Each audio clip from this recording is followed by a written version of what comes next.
Quite amazing, though. Terry, here's some more poots for you. This, I would bet, is a mountain lion poop. It's pretty big. And there's a lot of fur in it. So whatever made it eats furry things. Mountain bighorn sheep, desert bighorn sheep, don't eat furry things. So, hope you enjoyed this one too, Terry. See you later. I can't remember if I showed you pictures of these boulders at the bottom of the mountain. Just in case I didn't. Here they are. Quite amazing.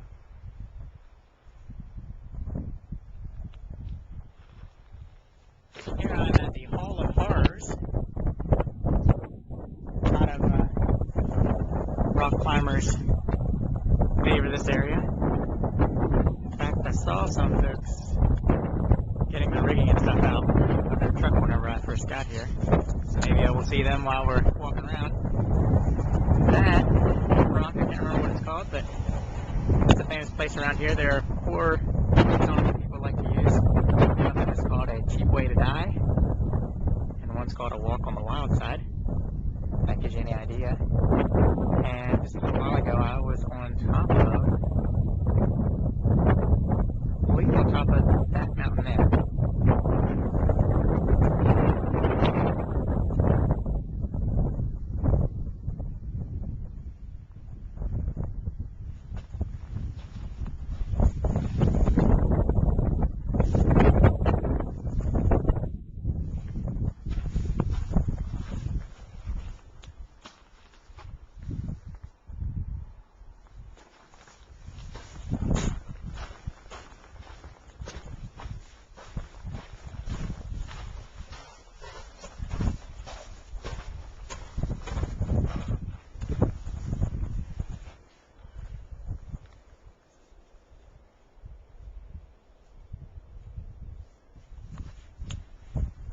More some type of evergreen with some type of blueberries on the top.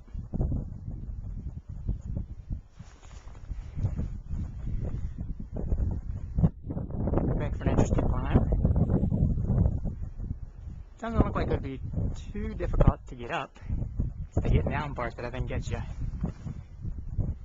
At least on this. See why it's called Hall of Horrors, I guess. There are lots of these little caves and things to hike down into and out of.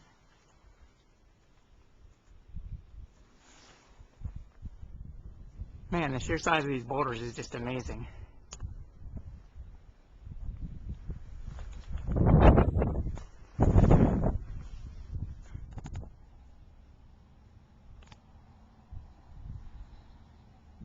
Okay, the sign refers to we have contact, meaning contact metamorphism. It's our tendency to view the earth as unchanging, static. But here engraved upon the face of this mountain is a story of change. The dark mountain rock is pentogneiss. The lighter colored rock is granite, Monzo granite. The granite crystallized from magma deep within the earth, which forced its way into the gneiss 85 million years ago. Here where the 2 rocks touch marks the edge of the magma chamber called the contact zone, where contact metamorphism occurred. The granite over millions of years broke through the surface of the ground by mountain uplifting, underground chemical weathering, and finally surface erosion. Now exposed, the granite reveals to us eons of the geologic story.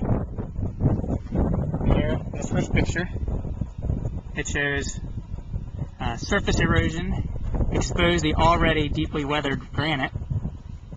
During an earlier wetter climate, the valley you're standing in was cut by the action of flowing water. A stream knifed through the overlaying gneiss, widening it and flushing sediments away. Today, with a drier climate and no stream to carry the debris away, sediments are deposited and remain in the valley. Okay, that sign is referring to this hillside or mountainside. If you notice, at the top of the mountain, there's much darker rock, and that is the gneiss. The light-colored rock beneath it is the granite, the igneous rock. Below it, you can see the boulders and the debris that's weathered and has eroded to the bottom of this mountain.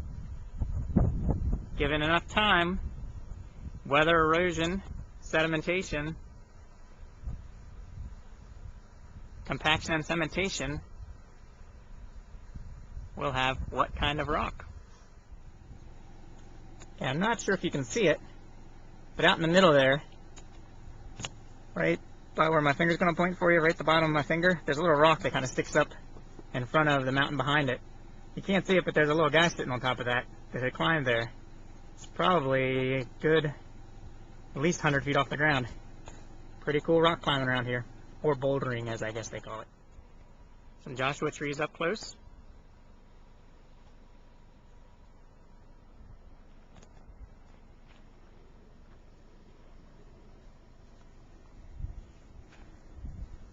They call these the trees of life around here. It's to the Mojave Desert what the saguaro cactus is to the Sonoran Desert.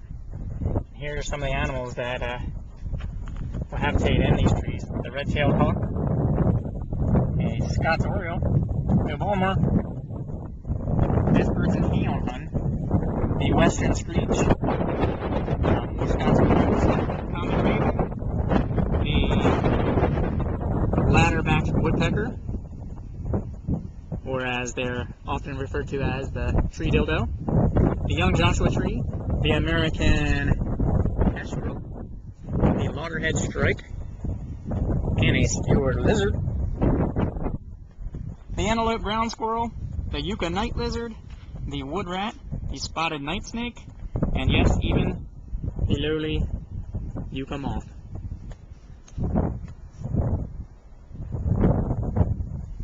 What a day.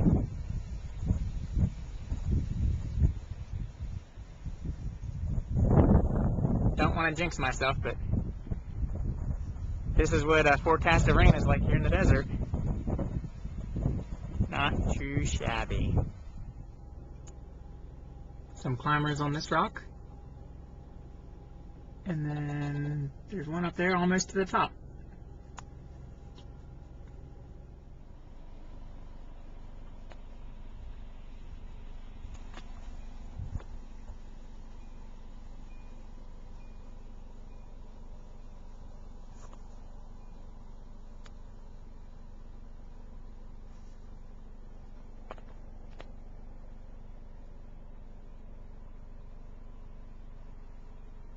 Well, I'm on my way out of Joshua Tree National Park, and I'm glad I changed my mind this morning before I came up here. I almost thought